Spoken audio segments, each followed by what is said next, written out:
And I believe, honestly, we feel it really deep down in this place where our motivations come from. What I'm going to be challenging people to do is to connect with themselves in a way where they can begin to find an ease of a flow and a channel for these expressive energies to come through. And once we can get to that point, we'll discover new depths to creativity and what we're actually capable of. So this is really fun and amazing. It's honestly the thing that I love most about art in general. And a lot of times I've heard people express that they just don't really feel like they can call themselves an artist. It's such an intimidating thing to like give yourself that label. I just want to say, like, honestly, art comes in so many forms. I see it all everywhere, you know. I've seen people just in the way that they walk, in the way that they hold themselves and their demeanor, their style choices, or even just the subtleties, because every single human being on this earth is such an incredible work of their own creation. So I think about the ideas people have and the kind of the kind of energy they carry, and that's all a part of this. So part of the theme of what we're talking about today is abstract expressionism. So there are a lot of books here out on the table. Everybody, I hope, has had a chance to kind of take a look. We're going to be talking about a few of these artists who kind of pioneered the abstract expressionist art movement, give a little bit of history on the topic, and then hopefully we'll take a break and then get to the second half of our workshop, which will involve the act of creation. So take a look. I'll just start here because it's close. We have work by Mark Rothko. The books over here, I think, was the Jackson Pollock. Yeah, if I can just open up to like a visual, this is a good one. So a lot of these paintings are really iconic. They're very well known.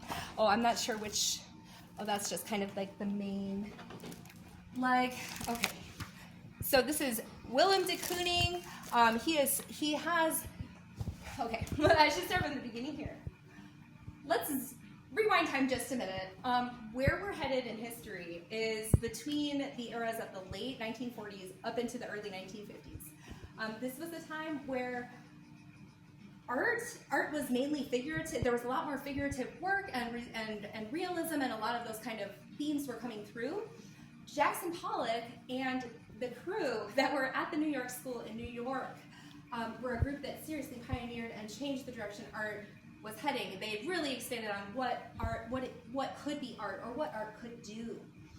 So they really challenged a very structured way of thinking to bring forth abstract work, but not just abstract. Because abstract, it's non-representational. You're going to see work that doesn't specifically identify something, but what made this different was in the sense of involvement with the medium itself. So they really, really get into the visceral experience of dragging a brush across the canvas. You're going to slather the paint on. You're going to pile it on. Where, technicalities often can really praise and award those who can make it look so smooth, like there was never even a hand that touched that canvas. This is quite the opposite, and we're actually aiming for elements that we can't always predict and control so much. The thing that I love about this art style is that it really channels the emotional experience that we are having into the work itself. The way we move and everything, it's like everything about our whole perception really kind of comes through this filter, many filters. And how these filters may change the way we perceive or the way the art comes out, it's always changing. So tuning into what the filter is for you. Like if I'm coming in here today, obviously, this is like, I'm really like excited and happy right now. You can obviously see this kind of lightness, the movements of my body feels bouncy, I feel it. But imagine a different day, okay? Fast forward to like, my shit is not good. Sometimes we're depressed, sometimes it's just annoyance after annoyance. Why is that?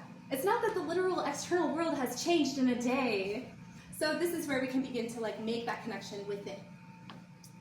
Sometimes it might seem vague or not like an actual thing, but welcome to abstract art. Okay, so I want to just check in with everybody and just see how's everybody doing, how are you feeling, and if you would like to introduce yourself, I know we already kind of did that, but so we don't really have to again, but I would just like to know anything that